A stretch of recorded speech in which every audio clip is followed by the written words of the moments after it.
Thank you so much for joining us today for the Pastor's Potluck Podcast. Here on the Pastor's Potluck, it's similar to a normal potluck where you might get something that you want and there may be something that you just want to pass up altogether. And that's okay. There's something here for everybody. Our goal here is to encourage you and maybe in the process entertain you. If you're ready, let's dig in.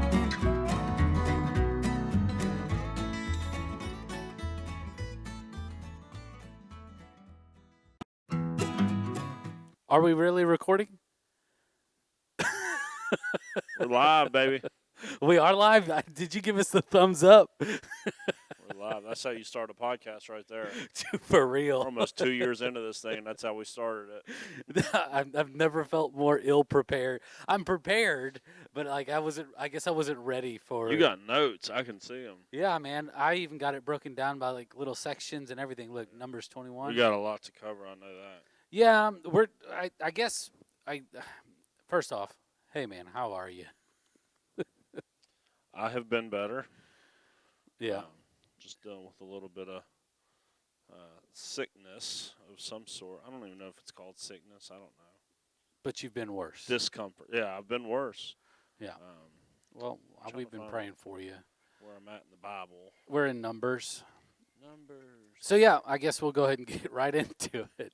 We're continuing our discussion on Moses. And I tell you what, I wish that there was more to cover because I've really enjoyed our conversation through this. It's kind of opened my eyes a lot to the similarities between stuff that's happening in the Old Testament, and that's kind of given us an idea of what's to come whenever Jesus enters the scene.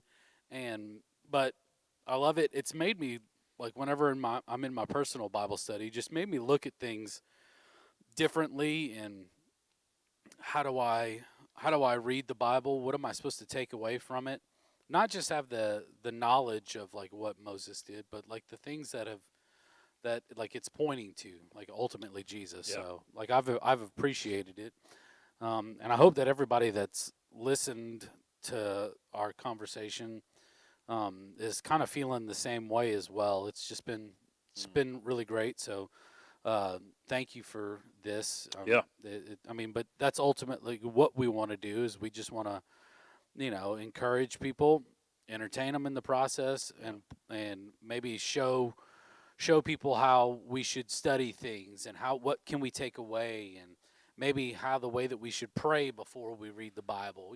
Those types of things that are ultimately what we talk about, those next steps in our faith journey. Yeah. How do we grow as a Christ follower? How do we not settle for just the rinse and repeat and, the day-to-day operations, so to speak, on how to be a Christ follower? So it's been awesome. I know that I've grown in my relationship, if anything. So that's a bonus. Good. So yeah. That's what we want to do. That's what we want, yeah. Yeah, so it's been awesome. So we're picking up in Numbers chapter 20. Really interesting story here. I've kind of got some of the highlights that happens in this section.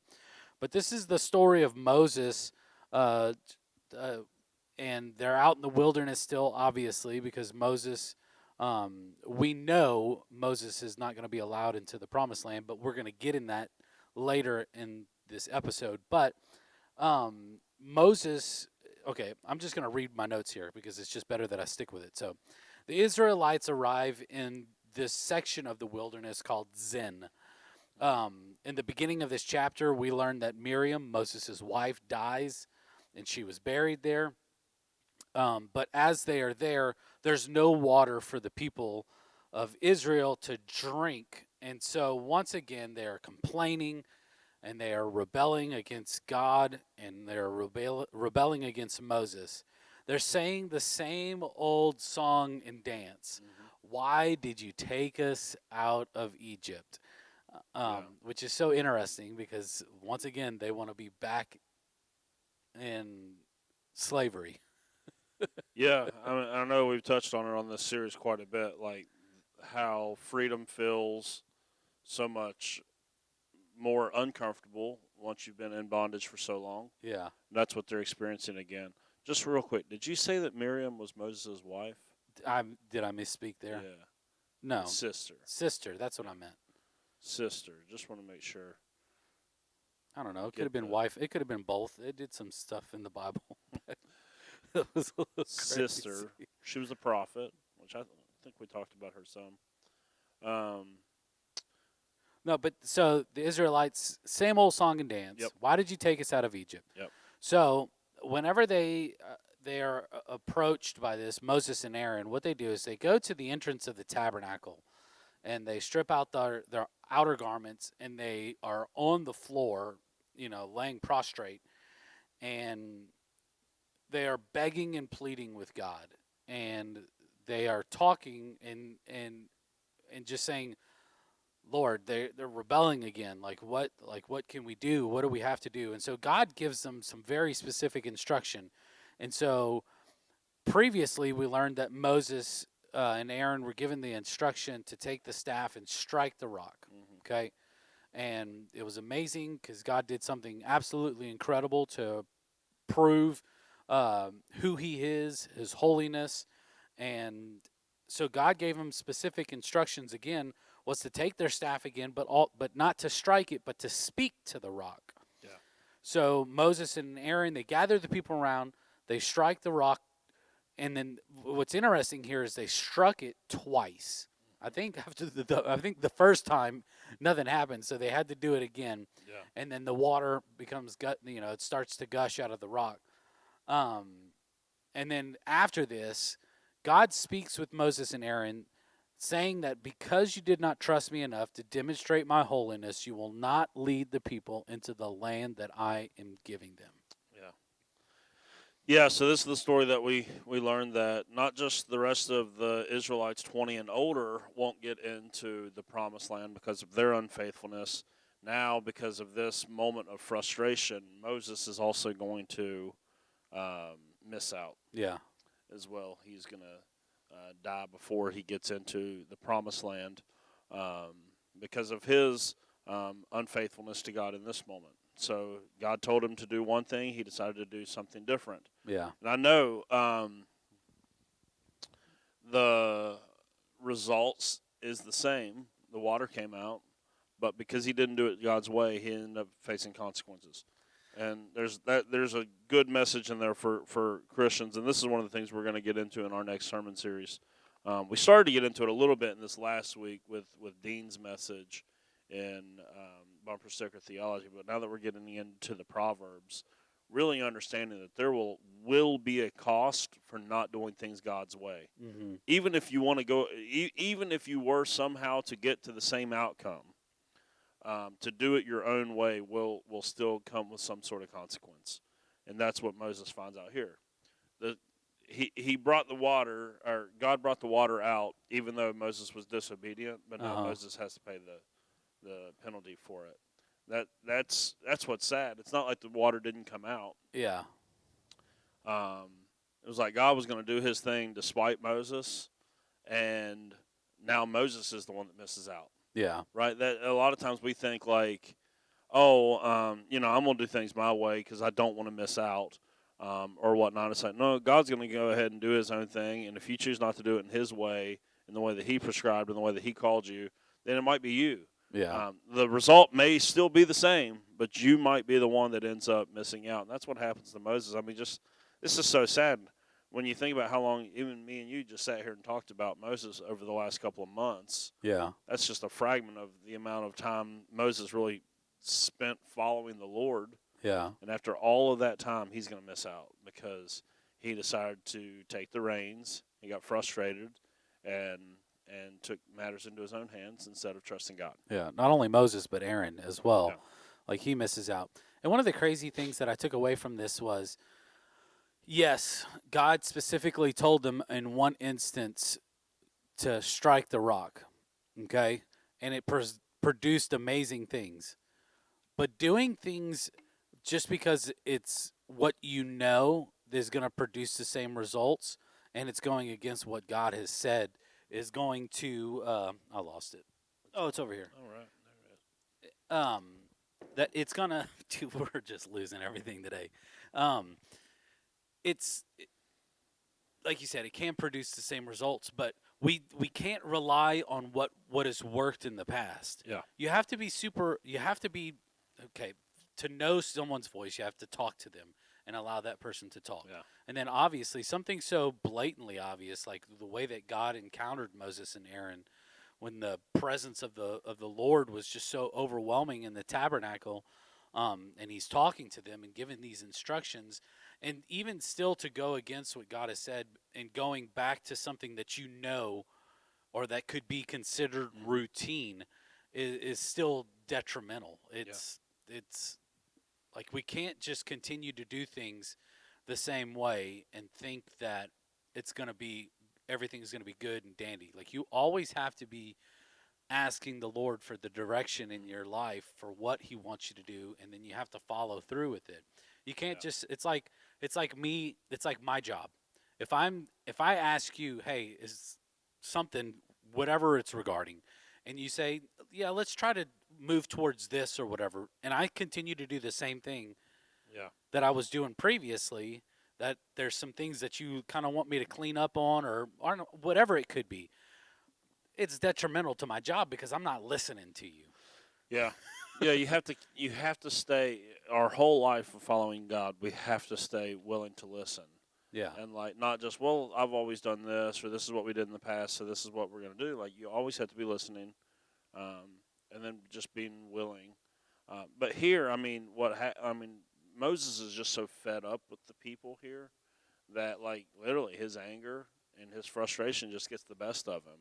Yeah. And that that's probably what a lifelong role in leadership sometimes leads to. Yeah. But that's why leaders have to like protect their hearts in those moments and be much more careful to not say and do things that ultimately are going to bring consequences and your own personal regret, because I can only imagine the amount of regret that Moses feels about this. Yeah. Uh, One of the things that we just have to briefly mention, and it's in chapter 20, because it sets up something that's going to happen in Numbers 21. So Moses and the Israelites are trying to travel through this country or this section of the wilderness that's called Edom. Yep. And Moses sent ambassadors to the king, and the king refused passage to them.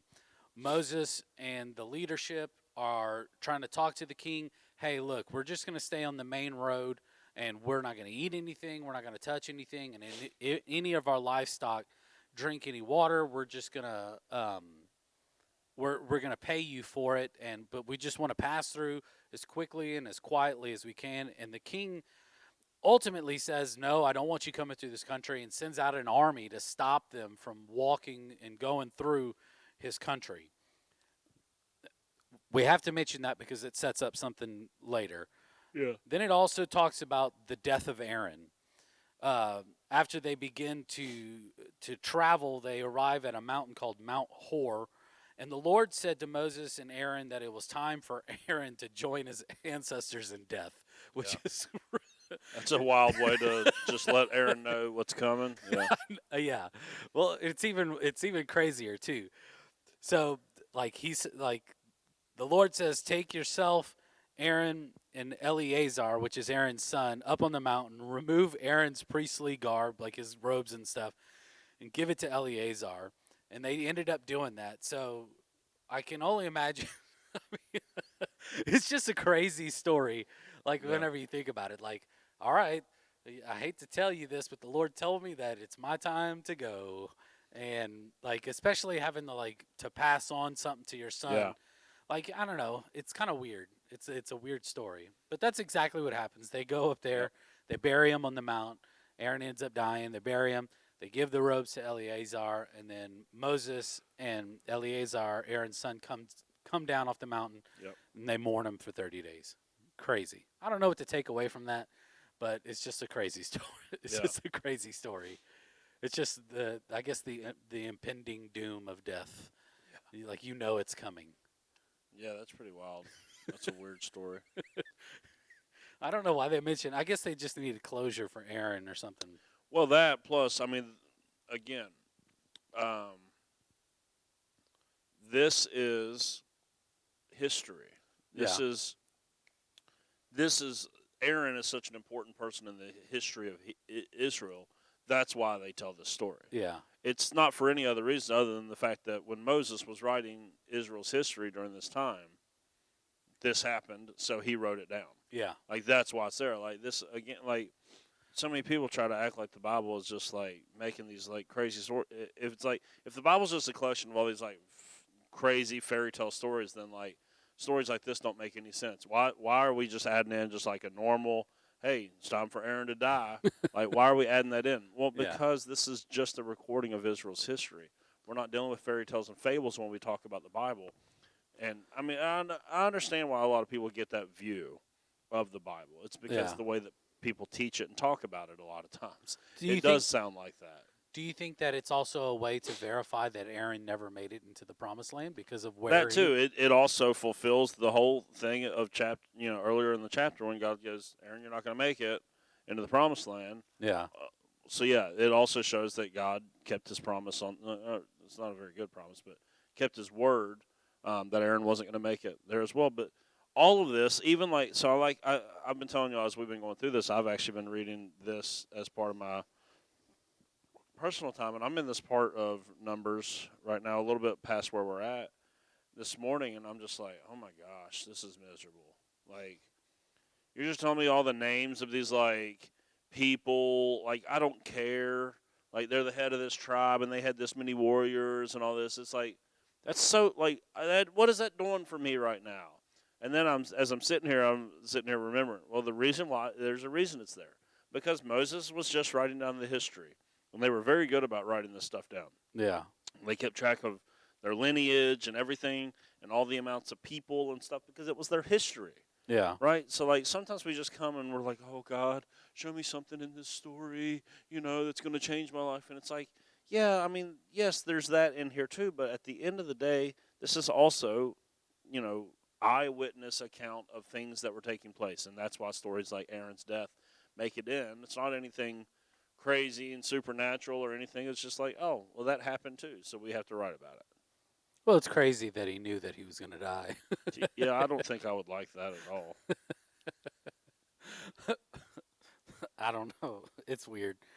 But, hey, that's the way God wanted to function, and he let him know. It's time to join your ancestors in death.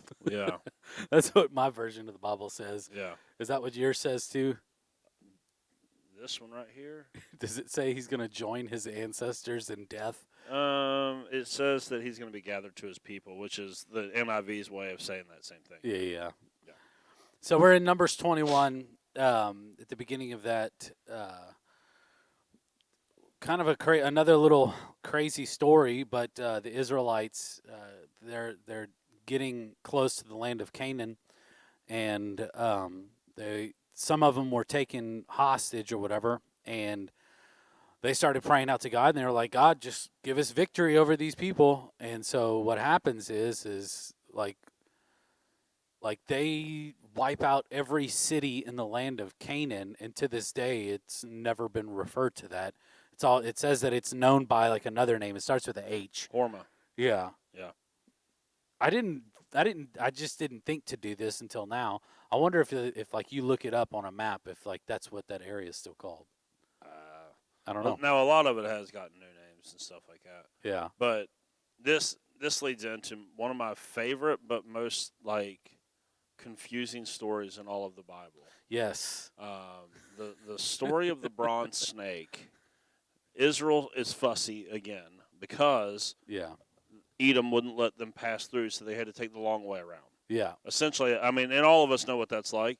On this past Saturday, we were in Elizabethtown, Kentucky for a baseball tournament, and we decided to get an Airbnb out on a lake about an hour away. And so we had to leave really early to get to our game. And I wanted to go and watch the game before us because we'd never seen any of these teams play. And so we're staying in an area called Falls of Rough, Kentucky.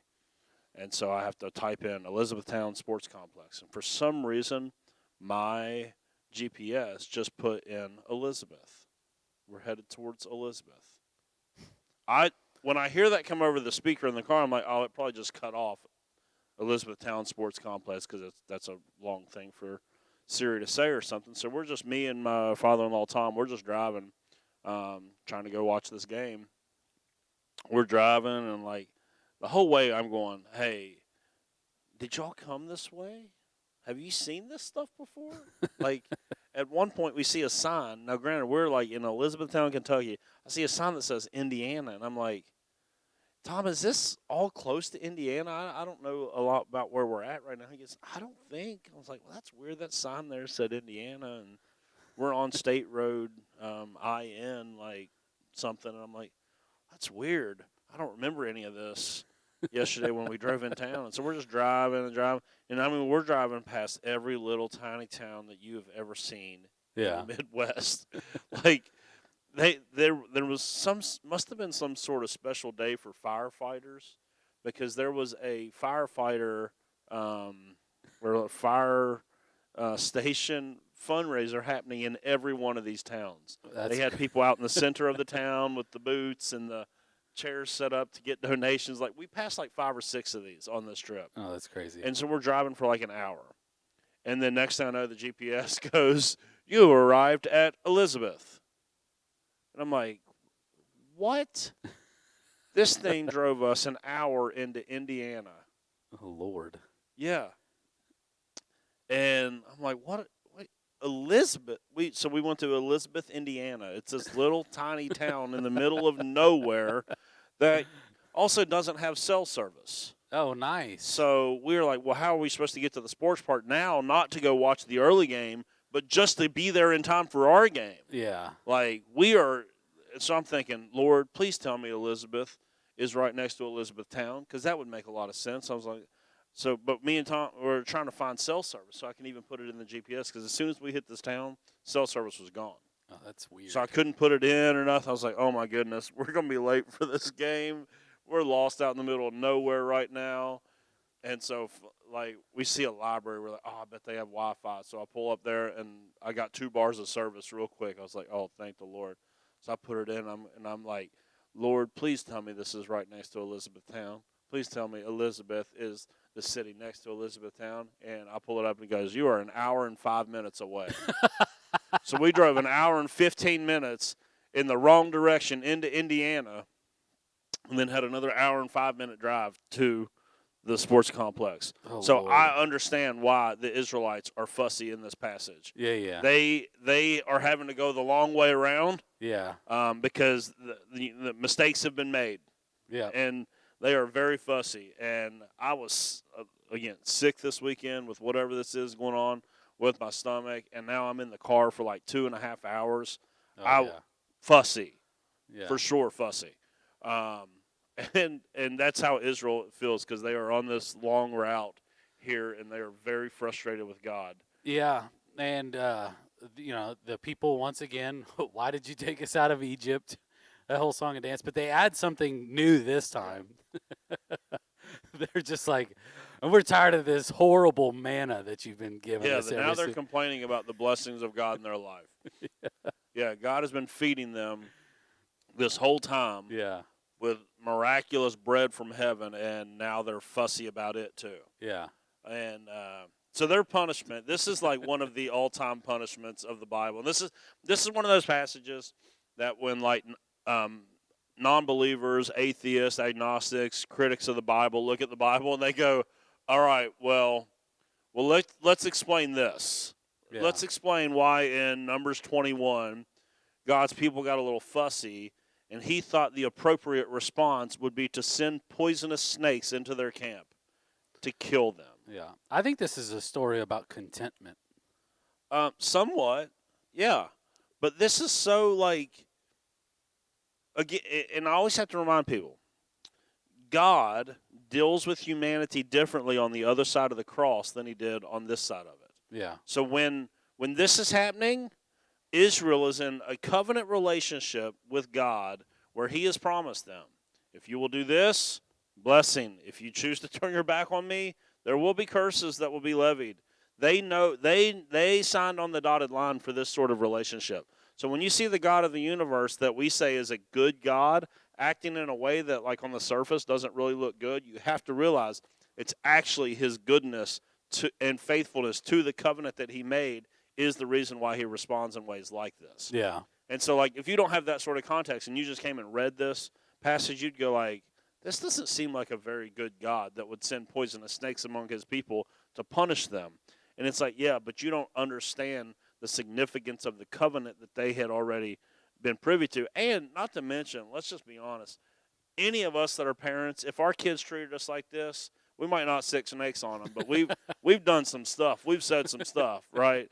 Like, so, Yes. but I love how the story ends up because you ultimately end up realizing what the whole thing is about. Yeah. Anyways, and that's God tells Moses is like, okay, the people have had enough of the snakes, God.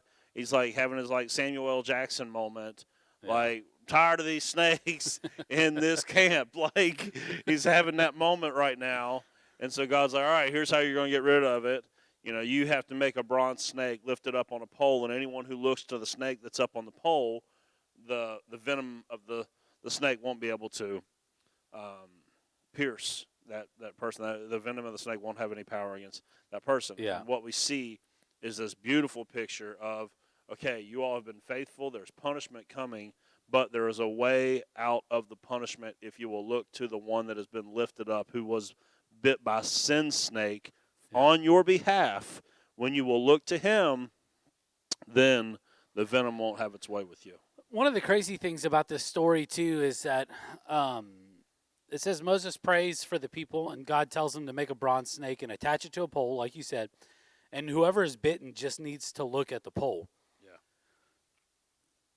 It's not just saying up until this point. I don't know that the snakes were ever gotten rid of. Mm-hmm. I think that the snakes were a continuation of their sin, of them crying out to God, because it doesn't say anywhere. And some of the wording in the New Living Translation that I read says, "And whoever will be bitten." Mm-hmm. So it doesn't talk about the people that have been bitten. It says for the people who will be bitten, all they need to do is look at the snake. Yeah, and that act of looking is like, so if Moses were to tell you, oh, you got bit by a snake, here's the remedy. Yeah. To look at the remedy is to trust in the remedy. Yeah. So what you're seeing is they're being brought salvation through faith. It's not something that they could do. They couldn't fix this situation themselves. This is the gospel message in Numbers 21. They couldn't not fix this situation themselves, so they had to trust by looking and trusting in the one that was lifted up. Yeah. Which clearly is a picture of Jesus being lifted up on the cross. As we look to him, then the venom of sin can no longer penetrate our lives and do its worst to us anymore. It no longer has any power over us because we have looked to the one that's been lifted up on the cross. Yeah. Yeah, it's like your problem is still there, and if you are getting bitten by it, like you just need to look. You need to look up. Like it's so similar to what we deal with today.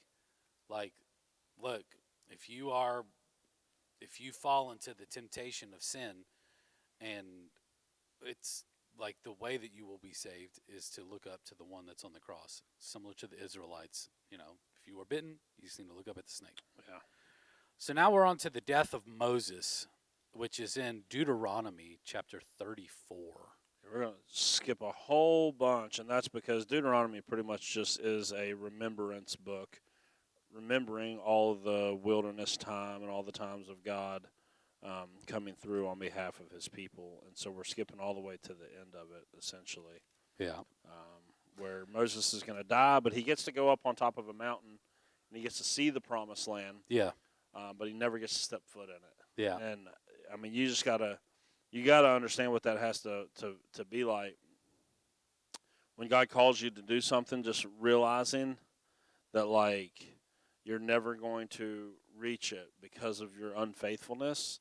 I mean, that should just be such a warning to all of us of the necessity of faithfulness to God if you want to experience God's best. Yeah. A couple of things that's crazy to take away from this is that Says that whenever he died, he was 120 years old. Yet his eyes were not weak, nor his strength gone, nor his strength gone. Um, which is kind of crazy. You think a 120-year-old, you think that it would be very fragile, brittle, and Yeah. but God had given him this strength, even though he wasn't able to do that. He still had a Yeah. purpose for him to do, and that was to get them up as close to the promised land as they could without Moses entering. Um, and then whenever he died, uh, it says that God buried him. Yeah. I just find that interesting. Like, yeah, he's the one who created it, but it's like, you just don't think of things like along those lines or whatever. So, but then also is that no prophet has risen in Israel like Moses, whom the Lord knew face to face. Yeah. Like this talks a lot about the intimacy that Moses and God had with one another. Yeah. It was a very, very intimate friendship and relationship that they had, um, and it just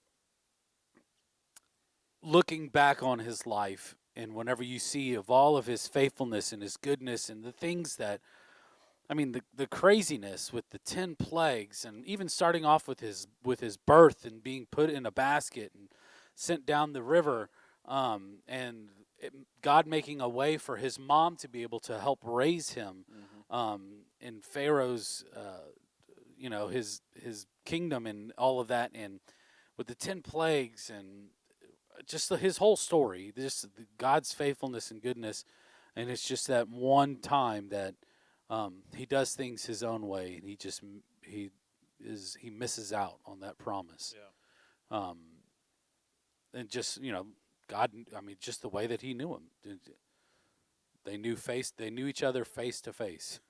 Yeah. Well, that actually answered. I got a question in for our asking for our friend series that I probably won't do a whole week on. I'll probably just add it into the other thing that we're doing that's similar to it. But someone asked how Moses was able to write all of the 5 books of the Pentateuch, and especially Genesis because he wasn't around for it. That's one of the major reasons that a lot of people point to is that just like Moses and God were so close and spent so much time together, it would have been no problem for God to reveal that whole book to Moses. Yeah. To allow him to write that down. He had that experience with God up on the mountain where when he came back down, his face was like glowing. Yeah. So he had to wear like a veil from that point on, which is kind of crazy to think about. Yeah. Because he had this just intimate encounter with God that had marked him for life, and that's really what we're all looking for, is some sort of intimate encounter with God that will mark us for life. Yeah. Yeah. I enjoyed it. Yeah. Bye-bye, Moses. Yeah. On to I don't know. We'll see. You mentioned something I thought was really interesting. If we just went to Judges, Oh yeah, I do started want to doing go through the Judges. do the Judges. I like the Judges. I'd like to go through Ruth and Esther, hit some of the ladies of the Bible. Absolutely. David. Not hit them, but you know what we're talking about, people. Yeah. Don't clip that part out. TikTok. Yeah.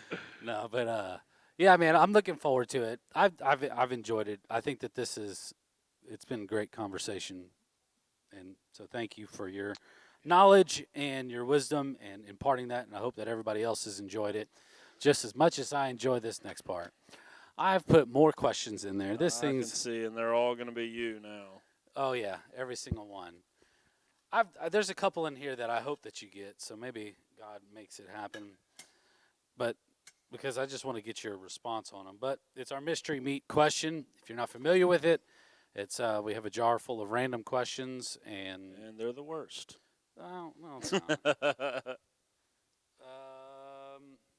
Would you rather have a time machine or a teleporter? Teleporter. I hate traveling. Yeah, that's a good one. Yeah. I don't really care about going backwards or forwards, to be honest. Now, sometimes whenever I do something stupid or say something stupid, I'd like to go back right before that moment. Yeah. But I'd rather take the regret of all the stupid crap I do in life if I didn't have to, like, ever travel somewhere ever again. And I could just go, like, or like right now, like, when this is over, I can just go back to my office without even taking a step. I don't know. I'm thinking time machine. And I'm not big on like the go forward or go back or anything like that, but it does have something to do with like what you said, like fixing mistakes. Because like, like let's be honest, like Erica and I, we get in an argument time and time again. Sometimes I say something because I get a little heated. Yeah. And I go, oh, man, I wish I didn't say that. Like I'm thinking that in my mind. And I don't want to teleport her in that moment. No, because I would that means like both of them. I ultimately have to still be confronted. I wish I could just go back. Well, I mean, the other part of having the teleporter, though, the time machine, I would only want it really to fix stupid crap that I do. But if I had a teleporter, if I did stupid crap, I would just go somewhere else. Would you go back? Would you go back and tell your younger self? Dave Chappelle and go to Africa for a bit, right? And then I'll come back and I'll be like, "Where'd Scott go?" He's been in Africa. Would you go back to your 8-year-old self and tell you to chew that carrot? No. No, all of that would be gone. Mine would just be like, "Oh, you said You'd something go back stupid." and slap that guy. Don't put that carrot on that dude's plate. Or cook the carrots, man. Cook the carrots. You're a cook. Cook the carrots. It's not it's common sense. Cook the carrots. Or don't serve kids carrots because nobody likes carrots. They taste like the ground in which they came from. I like carrots. Nobody really likes carrots. They have learned to eat them because they are healthy for them, but no one actually likes them. No, I like carrots. I'm telling you, no one likes them. I don't like raw carrots. See? I like them cooked. You don't like them raw because they taste like the dirt from which they came. No, I don't you like them cooked because of whatever they were cooked with. So you like whatever they were cooked with, but you don't actually like carrots. I can eat them steamed with nothing on them. Because you like steam. Steam doesn't have a flavor. But steam's amazing. Steam doesn't have a flavor. We go sit in rooms full of steam. You ever sit in a room full of carrots? No. That's a gotcha. That's a different. You gotcha. Can't even say right that. There. Yeah, we sit in steam rooms. We don't have carrot rooms. Scott, when's the last time you sat in a room full of cows? Room full of cows? Yeah, you like cows. You like to eat cows. When's the last time you sat in a room full of cows? But normally, I like what flavors the cow. When's the last time you sat in a room full of hamburger? Gotcha. But you don't have a carrot room. I won that. I don't want a carrot room. Because nobody likes carrots. I like carrots. I can't eat that many carrots because they would all all rot. They would all rot. They're not good. It's not being a good steward of carrots. All vegetables stink. They're just not good. We only have learned to eat them because we feel bad that they're we can't eat Little Debbie's all the time. What'd the doctor say for you to eat? Yeah, I'm supposed to be eating fruits and vegetables right now. And I'm listening because I'm trying to fix my stomach right now. But I'm not happy about it. Yeah, you like steam more than carrots. I'll tell you that much. No, I like carrots. Steam doesn't have a flavor. Because you won't eat them raw. I don't like the consistency of raw carrots. See? The flavor doesn't bother me. It's all gross. I just don't like you don't like the consistency of what? Pudding or whatever? I like pudding. I would be down with pudding. Yeah, but you don't like the consistency of some things, and so you don't eat them, even though the flavor may not necessarily bother you. It's a consistency thing. It's all sorts of things. But either way, you like steam. You know what you should do is just do the meat diet. Just do, look, no, I want to eat sweets. I want to do the sweets diet. No, just do the meat diet. But I want to do the sweets one. Have you ever heard of that carnivore diet where people just eat meat for 30 days? Yeah, but you can't eat cake on that. Just eat more meat. I want cake. All right, people. Pray for me. High five. All righty. We actually like each other. Jared likes steam. Yep. I'm going to go eat a bowl of steam right now, let me tell you. Hey, we'll see you next Friday. Thank you so much for listening in with us today. We really appreciate it. If you haven't done so already, go ahead and hit that subscribe button. You can also follow us on social media, on Facebook, Instagram. You can also watch the video version of this on YouTube as well. All you have to do is search up the Pastor's Potluck Podcast. From all of us here, we want to say thank you, and we'll see you next week.